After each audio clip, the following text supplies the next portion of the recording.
नमस्कार विद्यार्थी मित्रांनो, ध्येयाधिकारी स्पर्धा परीक्षा मंचच्या वतीनं मी अभिजित तुमच्या सर्वांचं सहर्ष स्वागत करतो। मित्रांनो, आजच्या या व्हिडिओमध्ये आपण 2025 मध्ये होणाऱ्या पोलीस भरतीसाठी अतिसंभाव्य प्रश्नांचा भाग 32 पाहणार आहे, ज्यामध्ये आपण सामान्य ज्ञान, मराठी व्याकरण आणि चालू घडामोडी यावरील 50 प्रश्नांचा स्पष्टीकरणासह सराव करणार आहे। तर मित्रांनो, जर तुम्ही या पोलीस भरतीसाठी तयारी करताय तर हा व्हिडिओ पूर्ण पहा। त्यासोबतच हा व्हिडिओ आवडल्यास व्हिडिओला लाईक करा आणि आपल्या मित्रांसोबत शेअर करा। आता पाहूयात मागच्या व्हिडिओमधील सराव प्रश्नाचं उत्तर काय होतं। प्रश्न होता, खालीलपैकी कोणता रोग जीवनसत्व क च्या कमतरतेमुळे होतो। या ठिकाणी आपण पाहिलं होतं की जीवनसत्व अ च्या कमतरतेमुळे रातांधळेपणा होतो, जीवनसत्व ब च्या कमतरतेमुळे बेरीबेरी होतो, जीवनसत्व क च्या कमतरतेमुळे स्कर्वी होतो, जीवनसत्व ड च्या कमतरतेमुळे मुडदूस म्हणजेच रिकेट्स होतो। त्यासोबतच जीवनसत्व ई च्या कमतरतेमुळे वांझपणा येतो आणि जीवनसत्व के च्या कमतरतेमुळे रक्त गोठण्याची प्रक्रिया मंदावते। म्हणजे या ठिकाणी आपलं उत्तर काय असणार आहे, तर पर्याय 3 विटॅमिन सी च्या कमतरतेमुळे स्कर्वी हा रोग होतो। तर आश्रोबा पाचपोळे, शुभम हारुगडे, दिव्या बोरकर, निखिल निखाडे, दीक्षा आंबापुरे, पवन वाईकर, राणी वाघमोडे, काजल उपरे, अक्षय भालेराव, वैष्णवी चिकणे आणि रुपेश बुरानवार या सर्वांनी या प्रश्नाचं अगदी बरोबर उत्तर दिलेलं आहे। सर्वांचं अभिनंदन। त्यासोबतच जर तुम्हाला देखील वाटत असेल की पुढच्या व्हिडिओमध्ये तुमचं नाव दिसावं तर काय करायचं, हा व्हिडिओ पूर्ण पाहायचा आणि व्हिडिओच्या शेवटी व्हिडिओमधील माहितीच्या आधारे एक प्रश्न विचारला असेल, त्या प्रश्नाचं उत्तर कमेंट करून सांगायचं। जर तुमचं उत्तर बरोबर असेल तर तुमची कमेंट पुढच्या व्हिडिओमध्ये दाखवण्यात येईल। चला तर मग आता सुरुवात करूयात आजच्या प्रश्नांना। पहिला प्रश्न आहे, 2024 साली हाथरस शहरामध्ये आयोजित एका धार्मिक कार्यक्रमात चेंगराचेंगरी होऊन 100 पेक्षा जास्त लोकांचा मृत्यू झाला, तर हे हाथरस ठिकाण कोणत्या राज्यात आहे। या ठिकाणी पाहायचं आहे, उत्तर प्रदेशमधील हाथरस या शहरामध्ये भोले बाबा नावांच्या एका गुरूंचा समागम म्हणजे मेळावा भरलेला होता आणि या ठिकाणी काय झालं तर गोंधळ उडाला आणि त्या दंगलीमध्ये 100 पेक्षा अधिक म्हणजे 121 लोकांचा मृत्यू झालेला होता। ठीक आहे, म्हणजे आपलं उत्तर काय असणार आहे, हाथरस हे शहर आहे ते उत्तर प्रदेश या राज्यामध्ये आहे। म्हणजे आपलं उत्तर पर्याय 4। ठीक आहे। दुसरा प्रश्न पहा, 1970च्या दशकामध्ये मुंबई शहरावरील ताण कमी करण्याच्या उद्देशाने नवी मुंबई शहराची निर्मिती व विकास करण्यासाठी राज्य शासनाने कोणत्या महामंडळाची स्थापना केली। या ठिकाणी पाहायचं आहे, 1970ला महाराष्ट्र राज्य सरकारनं काय केलं तर नवी मुंबईची स्थापना करण्यासाठी सिडको नावाची संस्था स्थापन केली। म्हणजे आपलं उत्तर काय असणार आहे, पर्याय 2 सिडको। सिडकोचा फुल फॉर्म काय आहे, city and industrial development corporation. ठीक आहे मित्रांनो, स्थापना कधी झाली, 1970। ठीक आहे। तिसरा प्रश्न पहा, सध्या राज्यसभेचे सभापती कोण आहेत। आता या ठिकाणी पाहायचं आहे, भारतीय राज्यघटनेच्या कलम 64 आणि 89 हे काय सांगतात, तर भारताचे जे उपराष्ट्रपती असतील तेच राज्यसभेचे पदसिद्ध सभापती असतील। ठीक आहे, म्हणजे या ठिकाणी सध्या जे भारताचे उपराष्ट्रपती आहेत ते काय असणार आहेत, राज्यसभेचे सभापती असणार आहेत। कोण आहेत मग, तर 2022 पासून जगदीश धनखड। या ठिकाणी पहा, जगदीश नसून जगदीप आहे, जगदीप धनखड हे भारताचे उपराष्ट्रपती आणि राज्यसभेचे सभापती आहेत। ठीक आहे, म्हणजे आपलं उत्तर पर्याय 2। ठीक आहे, जगदीप धनखड, या ठिकाणी श आहे, जगदीप लक्षात ठेवा। प्रश्न क्रमांक 4, भारतातील सर्वात जास्त लांबीचा सागरावरील सेतू कोणता। मित्रांनो, भारतातील सर्वात जास्त लांबीचा म्हणजेच 21.8 किलोमीटर लांबी असलेला अटल सेतू हा सागरावर असणारा सर्वात लांब पूल आहे, सर्वात लांब सेतू आहे, म्हणजे आपलं उत्तर पर्याय 4. तर मित्रांनो हा नवी मुंबई येथील शिवडीला न्हावा शेवासोबत जोडतो. ठीक आहे. प्रश्न क्रमांक 5. महाराष्ट्रातील पंचायत राज व्यवस्था किती स्तरीय आहे? या ठिकाणी पहा, महाराष्ट्रामध्ये 3 स्तरीय पंचायत राज संस्था आहे, म्हणजे आपलं उत्तर पर्याय 2. ठीक आहे. 3 स्तर कोणते? ग्रामीण स्तरावर ग्रामपंचायत, ब्लॉक लेवलला पंचायत समिती आणि जिल्हा लेवलला जिल्हा परिषद. ठीक आहे. त्रिस्तरीय आहे. तर या ठिकाणी पहा, भारतामध्ये त्रिस्तरीय पंचायत राजची शिफारस कोणी केली? बलवंतराय मेहता समिती. आणि महाराष्ट्रामध्ये कोणी केली? तर वसंतराव नाईक समिती. प्रश्न क्रमांक 6. पोलीस पाटील यांची नेमणूक कोण करतात? मित्रांनो, महाराष्ट्र विलेज पोलीस ॲक्ट 1967 नुसार पोलीस पाटलांची नेमणूक कोण करतात? तर जिल्हाधिकारी म्हणजे कलेक्टर करतात, म्हणजे आपलं उत्तर पर्याय 2. कायदा कोणता? Maharashtra village police act 1967. ठीक आहे. प्रश्न क्रमांक 7. पुणे ते मुंबई मार्गादरम्यान कोणता घाट आहे? मित्रांनो, पुणे आणि मुंबईला बोर घाट जोडतो, म्हणजे आपलं उत्तर पर्याय 2. कसारा मुंबईला नाशिक सोबत जोडतो. त्यासोबतच तुम्हाला सह्याद्री पर्वतरांगेतील घाट रस्ते आणि त्यांनी जोडली जाणारी ठिकाणं यांची यादी हवी असेल तर काय करायचं? या व्हिडिओच्या डिस्क्रिप्शनमध्ये दिलेल्या लिंकवरून आपलं टेलिग्राम चॅनल जॉईन करायचं. त्यावर तुम्हाला घाट रस्ते आणि त्यांनी जोडली जाणारी ठिकाणं यांची यादी मिळणार आहे. ठीक आहे. प्रश्न क्रमांक 8. खालीलपैकी कोणते बहुहंगामी पीक आहे? या ठिकाणी पहा, मुख्यत्वे करून 3 हंगाम असतात. कोणते कोणते? खरीप, रब्बी आणि झैद किंवा उन्हाळी. ठीक आहे. तर या ठिकाणी पाहायचं आहे, गहू हे पीक काय आहे? रब्बी हंगामातील आहे. तांदूळ किंवा भात हे खरीप हंगामातील आहे. तूर हे पीक मुख्यत्वे करून रब्बी हंगामात येतं. त्याचबरोबर सूर्यफूल हे पीक आहे ते वर्षभर कोणत्याही हंगामामध्ये घेतलं जाऊ शकतं, म्हणजे या ठिकाणी पर्याय 3 सूर्यफूल हे बहुहंगामी पीक आहे. ठीक आहे. गहू काय? रब्बी, तांदूळ खरीप आणि तूर रब्बी. ठीक आहे. प्रश्न क्रमांक 9. खालीलपैकी विषाणूमुळे होणारा रोग कोणता? या ठिकाणी पहा, घटसर्प जीवाणूमुळे होतो. विषम ज्वर म्हणजे टायफॉइड हा देखील जीवाणूमुळे होतो. क्षयरोग म्हणजे TB हा देखील मायकोबॅक्टेरियम ट्युबरक्युलोसिस नावाच्या बॅक्टेरिया म्हणजे जीवाणूमुळे होतो. त्याचबरोबर गोवर हा रुबेला नावाच्या व्हायरसमुळे होतो, विषाणूमुळे होतो, म्हणजे आपलं उत्तर काय असणार आहे? खालीलपैकी गोवर हा विषाणूमुळे होणारा रोग आहे. ठीक आहे. या ठिकाणी पाहायचं, घटसर्प म्हणजेच काय? तर डिप्थेरिया हा कशामुळे होतो? तर जीवाणूमुळे. विषम ज्वर म्हणजे टायफॉइड हा देखील सॅल्मोनेला टायफी नावाच्या जीवाणूमुळे होतो. आणि क्षयरोग हा देखील जीवाणूमुळे होतो. ठीक आहे. याबद्दलची ठराविक माहिती आपण ऑलरेडी इतर व्हिडिओमध्ये पाहिलेली आहे. प्रश्न क्रमांक 10. स्वातंत्र्यवीर सावरकर यांनी अभिनव भारत या क्रांतिकारी संघटनेची स्थापना कोणत्या ठिकाणी केली होती? या ठिकाणी पाहायचं आहे, स्वातंत्र्यवीर सावरकरांनी त्यांचे बंधू यांनी 1904 साली अभिनव भारत या संघटनेची स्थापना आहे ती नाशिकमध्ये केली होती, म्हणजे आपलं उत्तर पर्याय 3. त्यासोबतच पाहायचं आहे, खऱ्या अर्थानं 1899ला त्यांनी मित्रमेळा नावाची संघटना स्थापन केली आणि पुढे जाऊन 1904ला तिचं नाव बदलून अभिनव भारत असं केलं होतं. आता या ठिकाणी आपण महत्त्वाच्या प्रश्नांचा सराव ऑलरेडी करत आहोत. त्यासोबतच जर तुम्हाला पोलीस भरती, तलाठी भरती या परीक्षांसाठी दररोज 100 प्रश्नांची क्विज सोडवायची आहे, तर त्यासाठी काय करायला लागेल? तर या व्हिडिओच्या डिस्क्रिप्शनमध्ये दिलेल्या लिंकवरून आपलं टेलिग्राम चॅनल जॉईन करायला लागेल, कारण आपण आपल्या टेलिग्राम चॅनलवर दररोज सरावासाठी 100 प्रश्न देत आहोत. त्यामुळे जर तुम्हाला असं वाटत असेल की जास्तीत जास्त सराव करावा, तर तुम्ही देहाधिकारी स्पर्धा परीक्षा मंचचं टेलिग्राम चॅनल नक्की जॉईन करा.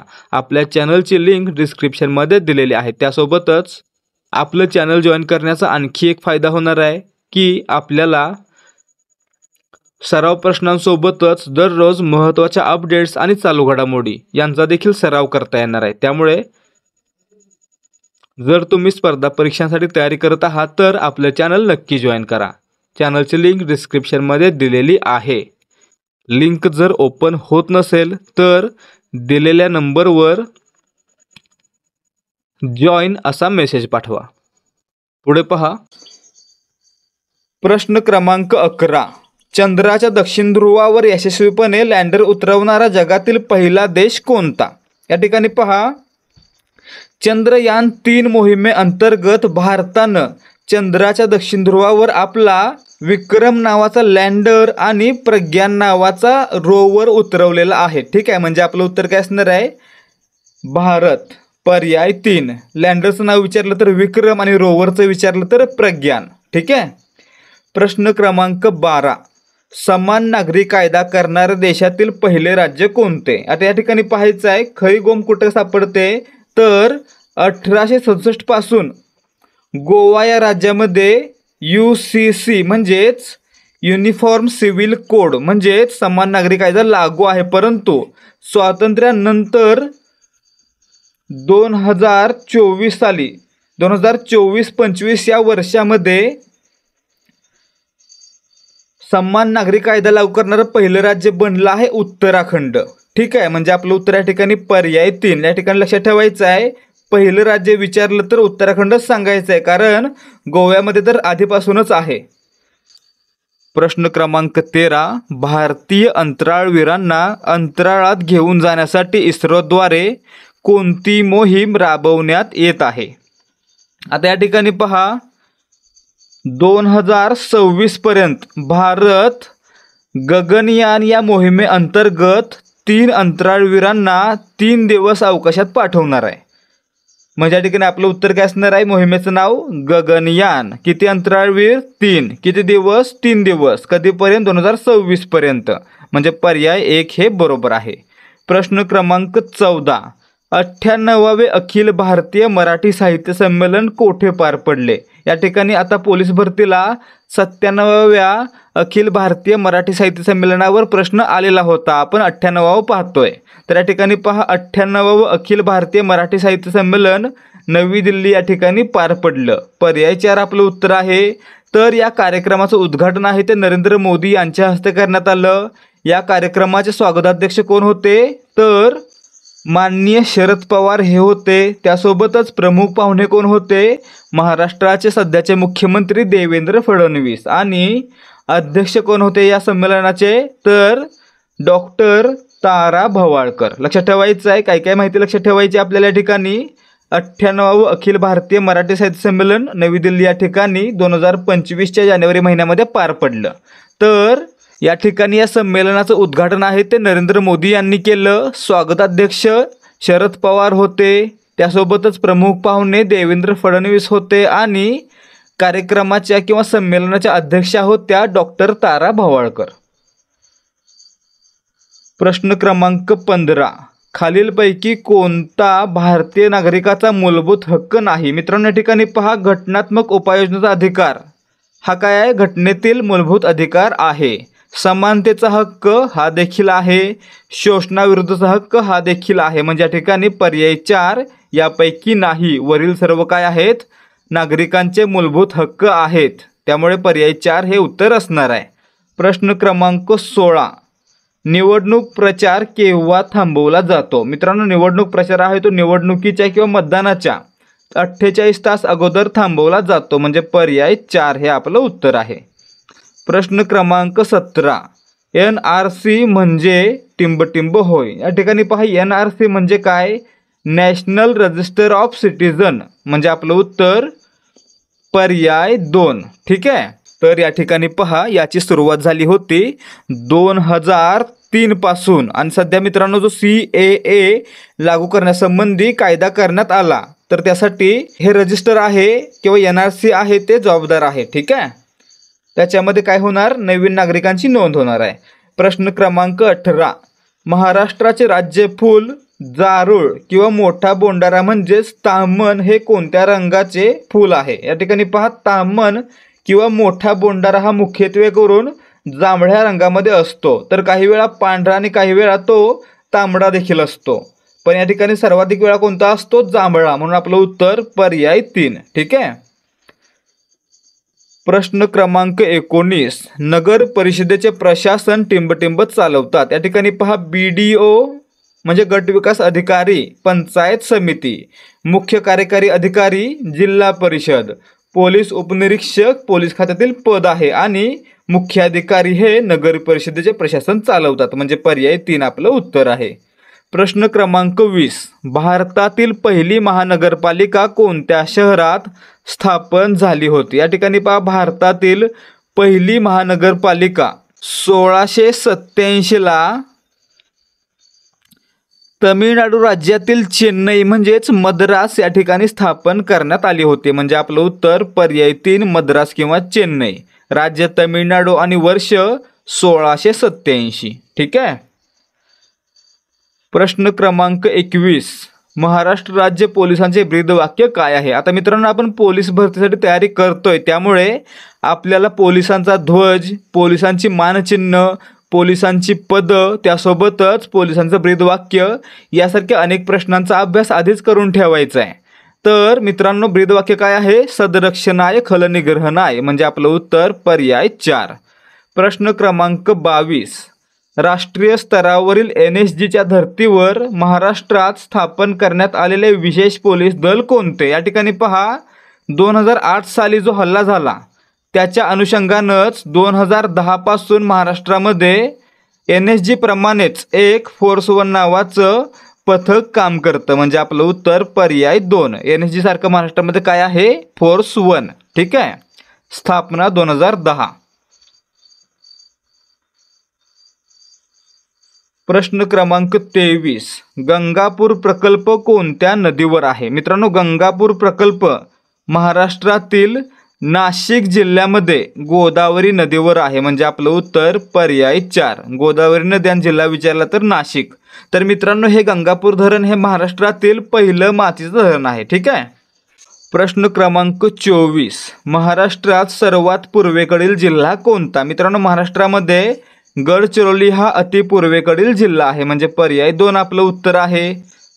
प्रश्न क्रमांक 25.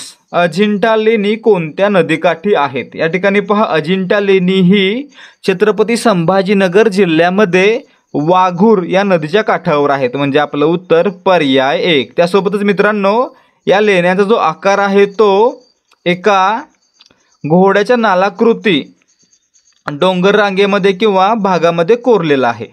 प्रश्न क्रमांक 26. खालीलपैकी कोणता शब्द स्त्रीलिंगी, पुल्लिंगी तसेच नपुंसकलिंगी आहे? या ठिकाणी पहा, पोर, तो पोर, ती पोर, ते पोर हा शब्द आहे तो तिन्ही लिंगामध्ये वापरता येतो. म्हणून आपलं उत्तर पर्याय 1. जर तो म्हटलं तर पुल्लिंगी, ती म्हटलं तर स्त्रीलिंगी आणि ते म्हटलं तर नपुंसकलिंगी. त्यामुळे हा शब्द तिन्ही लिंगामध्ये वापरण्यात येतोय. मांजरसाठी काय असणार आहे? मांजर हा स्त्रीलिंगी आहे, त्यासाठी पुल्लिंगी काय असणार? बोका. प्रश्न क्रमांक 27. कोणत्या दिवशी मराठी भाषा गौरव दिन साजरा केला जातो? मित्रांनो, 2013 पासून कविवर्य कविश्रेष्ठ कुसुमाग्रज म्हणजे विष्णू वामन शिरवाडकर यांचा जन्मदिवस 27 फेब्रुवारी हा मराठी भाषा गौरव दिवस म्हणून साजरा केला जातो. म्हणजे आपलं उत्तर पर्याय 2. काय लक्षात ठेवायचं? मराठी भाषा गौरव दिवस 27 फेब्रुवारी. कधीपासून? 2013 पासून. प्रश्न क्रमांक 28. संजय व्यायाम करत राहील या वाक्यातील क्रियापदाचा काळ ओळखा. या ठिकाणी पहा, करत राहील म्हणजे भविष्यामध्ये ही क्रिया नियमितपणे घडत राहील म्हणजेच रीती भविष्यकाळ. म्हणजे आपलं उत्तर पर्याय 2. या ठिकाणी जर आपण साधा भविष्यकाळ केला तर काय होईल? संजय व्यायाम करेल. आणि चालू अपूर्ण भविष्यकाळ केला तर संजय व्यायाम करत असेल. ठीक आहे. प्रश्न क्रमांक 29. मनातील भावनांचे उद्रेक ज्या शब्दातून व्यक्त होतात अशा शब्दांना काय म्हणतात? या ठिकाणी पाहायचं आहे, आपल्या मनातील भावना व्यक्त करण्यासाठी आपण ज्या शब्दांचा वापर करतो त्यांना काय म्हणायचं? केवल प्रयोगी अव्यय. म्हणजे आपलं उत्तर पर्याय 1. एक माहिती लक्षात ठेवा, केवल प्रयोगी अव्यय ही वाक्याला शोभा आणण्यासाठी वापरतात, परंतु वाक्यामध्ये त्यांचं कोणतंही स्थान नसतं. प्रश्न क्रमांक 30. तू मला वाचवलेस या वाक्यातील प्रयोग कोणता? या ठिकाणी पहा, आपण प्रयोग कसा ओळखतो? जर कर्त्याच्या लिंगवचनानुसार क्रियापदाचं रूप बदललं तर कर्तरी, कर्माच्या लिंगवचनानुसार बदललं तर कर्मणी आणि दोन्हीनुसार नाही बदललं तर भावे प्रयोग असतो. त्याचप्रकारे या ठिकाणी पहा, तू हा कर्ता आहे, मला हे कर्म आहे आणि वाचवलेस हे क्रियापद आहे. मग या ठिकाणी वाचताना कसं वाटतंय? तर हा भावे प्रयोग वाटतोय. वाचवलेस भावे प्रयोग वाटतोय, परंतु तू वाचवलेस आणि तुम्ही वाचवले या ठिकाणी काय झालं? वाचवलेसचं वाचवले असं झालं. कधी झालं? जेव्हा आपण कर्त्याचं अनेक वचन केलं. म्हणजे या ठिकाणी काय झालं? दिसताना भावे प्रयोग दिसतोय, परंतु क्रियापदाचं रूप हे कर्त्यानुसार बदलतंय. म्हणून या ठिकाणी कर्तरी आणि भावे दोन्ही असतील. म्हणजे काय असेल? कर्तृभाव संकर प्रयोग असेल. म्हणजे आपलं उत्तर पर्याय 3 संकर प्रयोग. 2 प्रयोग एकत्र असतील तर संकर प्रयोग. ठीक आहे. आणि कर्तरी आणि कर्मणी एकत्र असतील तर कर्तृकर्म संकर, आणि कर्तरी आणि भावे एकत्र असतील तर कर्तृभाव संकर, जसं की या ठिकाणी होता. ठीक आहे. थांबा आणि स्किप न करता पूर्ण माहिती व्यवस्थित पहा. जर तुम्ही 2025मध्ये होणाऱ्या पोलीस भरतीसाठी तयारी करत आहात आणि त्यासाठी तुम्हाला महत्त्वाचे प्रश्न आणि महत्त्वाच्या प्रश्नपत्रिकांचा सराव करायचा आहे, तर तुमच्यासाठीच देहाधिकारी स्पर्धा परीक्षा मंच घेऊन आलेला आहे 25 रुपयांमध्ये 10 प्रश्नपत्रिकांचा संच, ज्यामध्ये तुम्हाला 10 प्रश्नपत्रिका फक्त 25 रुपयांना मिळणार आहेत. आणि त्यामध्ये तुम्हाला प्रत्येक प्रश्नाचं संपूर्ण डिटेलमध्ये स्पष्टीकरण मिळणार आहे. त्यामुळे जर तुम्हाला महत्त्वाच्या प्रश्नांचा सराव करायचा आहे आणि चांगले गुण मिळवायचे आहेत, तर तुम्ही हा संच नक्की विकत घ्या. जर तुम्हाला हा संच कसा आहे हे पाहायचं असेल, तर तुम्हाला त्यासाठी एक डेमो प्रश्नपत्रिका फ्रीमध्ये दिली जाईल. त्यासाठी डिस्क्रिप्शनमध्ये दिलेल्या कॉन्टॅक्ट देहाधिकारी या लिंकवरून टेलिग्रामवर आपल्या ॲडमिनला डेमो असा मेसेज पाठवायचा आहे. त्यानंतर ॲडमिन तुम्हाला एक डेमो प्रश्नपत्रिका फ्रीमध्ये देईल. ती प्रश्नपत्रिका पहा, सोडवा आणि आवडल्यास तुम्ही हा संच विकत घेऊ शकता. प्रश्न क्रमांक 31. खालीलपैकी कोणता शब्द व्यंजन संधीचे उदाहरण आहे? या ठिकाणी पाहायचं आहे व्यंजन संधी कधी असते?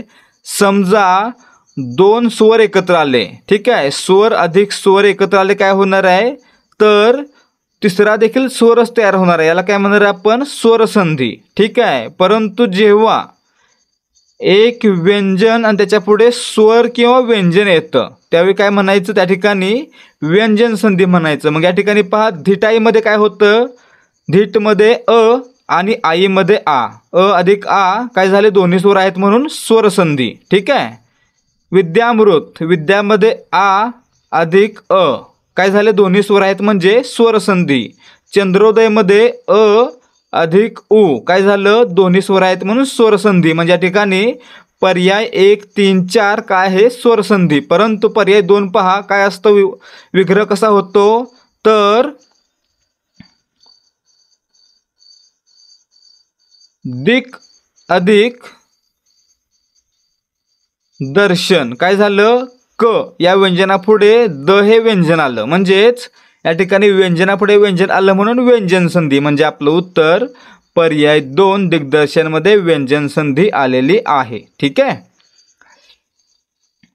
प्रश्न क्रमांक 32.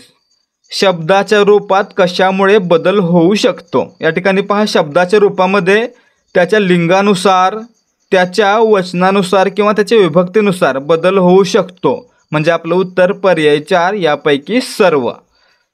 प्रश्न क्रमांक 33. त्यांचा हात माझ्या पाठीवरून फिरला या वाक्यातील क्रियाविशेषण कोणते? या ठिकाणी पाहायचं आहे क्रियाविशेषण म्हणजे काय असतं?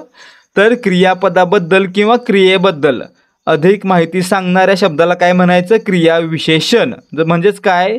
तर क्रिया कशी घडली, कोठे घडली, कधी घडली याबद्दल माहिती देणारा शब्द म्हणजे क्रियाविशेषण. मग या ठिकाणी पहा, त्यांचा हात माझ्या कशावरून फिरला? पाठीवरून. म्हणजे पाठीवरून हे काय झालं? क्रिया कुठे घडते हे दाखवणारे क्रियाविशेषण झालं. म्हणजे आपलं उत्तर पर्याय 1 पाठीवरून हे क्रियाविशेषण आहे. प्रश्न क्रमांक 34, बोलणाऱ्याच्या तोंडचे शब्द दर्शवण्याकरता कोणत्या अवतरण चिन्हाचा वापर केला जातो? या ठिकाणी पहा, मी म्हणालो की अक्षय म्हणाला, स्वल्पविराम आणि त्याच्या पुढे दुहेरी अवतरण चिन्हामध्ये तो जे काही बोलला ते. म्हणजे या ठिकाणी काय झालं, बोलणाऱ्याच्या तोंडचे शब्द आहे असं दाखवण्यासाठी दुहेरी अवतरण चिन्हाचा वापर करतात. म्हणजे आपलं उत्तर पर्याय 2. अक्षय म्हणाला, स्वल्पविराम, दुहेरी अवतरण चिन्हामध्ये त्यांनी सांगितलेली गोष्ट. ठीक आहे. प्रश्न क्रमांक 35, एखादी चांगली वस्तू अथवा पैसा देऊन दृष्ट माणसाला अनुकूल करून येणे या आशयाची म्हण कोणती? मित्रांनो, या ठिकाणी पहा, काहीतरी आमिष देऊन किंवा काहीतरी वस्तू देऊन दृष्ट माणसाला जवळ करणं म्हणजे काय असतं, तर चिकनी सुपारी, पिकले पान, गोड म्हसोबा, आमची आण. म्हणजे आपलं उत्तर पर्याय 2. ठीक आहे. प्रश्न क्रमांक 36, उपसर्ग करणे म्हणजे काय? मित्रांनो, उपसर्ग करणे म्हणजे अपमान करणे. पर्याय 4. प्रश्न क्रमांक 37, याव छिद्र दिवाकरी म्हणजे काय? तर मित्रांनो, अशी गोष्ट जी अनंत काळापर्यंत टिकते. म्हणजे आपलं उत्तर पर्याय 3. प्रश्न क्रमांक 38, शुचिर्भूत या शब्दाचा विरुद्धार्थी शब्द कोणता? या ठिकाणी पहा, शुचिर्भूत म्हणजे काय? अंघोळ करणे किंवा पवित्र होणे. त्याचे विरुद्धार्थी काय असणार आहे? अपवित्र होणे किंवा अशुद्ध होणे. म्हणजे आपलं उत्तर पर्याय 1. ठीक आहे. शुचिर्भूत म्हणजे काय? अंघोळ करणे. प्रश्न क्रमांक 39, अडणीवरचा शंख म्हणजे? मित्रांनो, अडणीवर जो शंख आहे तो कोणत्याच कामाचा नसतो. ठीक आहे. म्हणून त्याला काय म्हणायचं? उच्च पदावरील अपात्र व्यक्ती, की बाबा जी व्यक्ती तिथं काहीच करू शकत नाही परंतु उच्च पदावर बसलेली आहे. म्हणजे पर्याय 4. प्रश्न क्रमांक 40, संचित या शब्दाचा समानार्थी शब्द कोणता? या ठिकाणी पहा, 2 शब्द असतात, संचित आणि सचिंत. संचित म्हणजे काय? साठवलेले. म्हणजे पर्याय 1 आपलं उत्तर आहे. आणि सचिंत असतं तर चिंताग्रस्त असलेला किंवा सचिंत म्हणजे चिंताग्रस्त. ठीक आहे. लक्षात ठेवायचं, संचित साठवलेले आणि सचिंत चिंताग्रस्त. प्रश्न क्रमांक 41, खालीलपैकी कोणती भाषा अभिजात भाषा नाही? मित्रांनो, सुरुवातीला म्हणजेच मागच्याच वर्षापर्यंत 6 अभिजात भाषा होत्या, परंतु 2024ला आणखी 5 भाषांना अभिजात भाषांचा दर्जा देण्यात आला आणि एकूण किती झाल्या? 11 झाल्या. म्हणजे आता सध्या 11 अभिजात भाषा आहेत. तर त्यापैकी पहा, संस्कृत अभिजात आहे, ओडिया अभिजात आहे, मल्याळम देखील अभिजात आहे, परंतु नेपाळी अभिजात आहे का? नाही. म्हणजे पर्याय 4 आपलं उत्तर आहे. जर याबद्दल पूर्ण माहिती हवी असेल तर आपलं टेलिग्राम चॅनल जॉईन करा, त्यावर अपडेट दिली होती.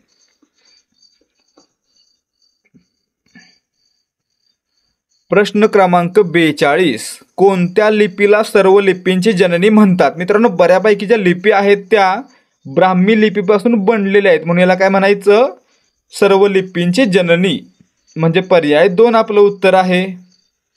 प्रश्न क्रमांक 43, खालीलपैकी कोणता शब्द परिवर्तन संधीचे उदाहरण आहे? या ठिकाणी पहा, बृहन्मुंबई अनुनासिक संधी, मरणोन्मुख अनुनासिक संधी आणि सदैव स्वरसंधी. परंतु म्हणमध्ये काय होतंय? तर परिवर्तन संधी. म्हणजे आपलं उत्तर पर्याय 3. प्रश्न क्रमांक 44, खालीलपैकी कोणता पर्याय चुकीचा आहे? विशेष नाम एकवचनी असते. मित्रांनो, बरोबर आहे. विशेष नाम आणि भाववाचक नाम हे नेहमी एकवचनी असते, त्यांचं अनेकवचन होत नाही. सामान्य नामाचे अनेकवचन होत नाही. मित्रांनो, फक्त सामान्य नामाचं अनेकवचन होतं. म्हणजे पर्याय 2 चुकीचा आहे. म्हणजे पर्याय 2 हे आपलं उत्तर असणार आहे. विशेष नामाचे लिंग निश्चित असते, बरोबर आहे. जर आपण म्हटलं की अक्षय, तर काय झालं? तो मुलगा आहे, मुलीचं नाव आपण अक्षय ठेवत नाही. म्हणजे या ठिकाणी विशेष नामाचं लिंग निश्चित असतं. ठीक आहे. लक्षात काय काय ठेवायचं? विशेष नाम आणि भाववाचक नाम एकवचनामध्ये असतात, त्यांचं अनेकवचन होत नाही आणि जरी झालं तरी ते सामान्य नामाचं कार्य करतात. ठीक आहे. प्रश्न क्रमांक 45, खालीलपैकी कोणता शब्द तत्सम शब्द नाही? या ठिकाणी पहा, कोमल तत्सम आहे, बल आणि घड तत्सम आहेत, परंतु कळप हा काय तत्सम नाही, म्हणजे पर्याय 4 आपलं उत्तर आहे. प्रश्न क्रमांक 46, शुद्ध लेखन नियमानुसार योग्य शब्द कोणता? या ठिकाणी पहा, अंगुली निर्देश हा शब्द असा लिहितात, म्हणजे पर्याय 1 आपलं उत्तर आहे. लक्षात ठेवायचं आहे, ग ला पहिला उकार, ल ला पहिले वेलांटी, न ला पहिले वेलांटी इत्यादी. ठीक आहे. प्रश्न क्रमांक 47, खालीलपैकी अयोग्य जोडी कोणती? कोंड्याचा मांडा म्हणजेच वाईटातून चांगले घडवण्याची कृती, बरोबर. खडाष्टक म्हणजे हार्डवेअर, उभ्या उभ्या भांडता येणं म्हणजे हार्डवेअर, बरोबर. घाशीराम कोतवाल म्हणजे अन्यायी व्यक्ती, हे देखील बरोबर. परंतु गाजर पारखी म्हणजेच ज्याला कोणत्याही गोष्टीची पारख नाही असा, परंतु इथं काय दिलं, चांगल्याची पारख असलेला, म्हणजे काय झालं, हे चुकलेलं आहे. गाजर पारखी म्हणजे तिसरी जोडी चुकलेली आहे, म्हणजे पर्याय 3 आपलं उत्तर आहे. प्रश्न क्रमांक 48, मराठी व्याकरणामध्ये शब्दांच्या जाती किती? मित्रांनो, मराठी व्याकरणामध्ये शब्दांच्या एकूण 8 जाती आहेत. कोणत्या कोणत्या?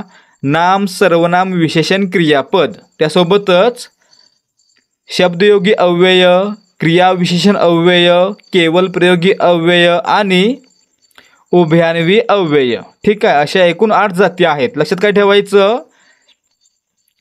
शब्दांच्या एकूण जाती 8 म्हणजे पर्याय 2. त्यासोबतच 4 जाती आहेत त्यांच्या रूपामध्ये बदल होतो आणि 4 जाती आहेत ज्यांच्या रूपामध्ये बदल होत नाही. त्यांना काय काय म्हणायचं?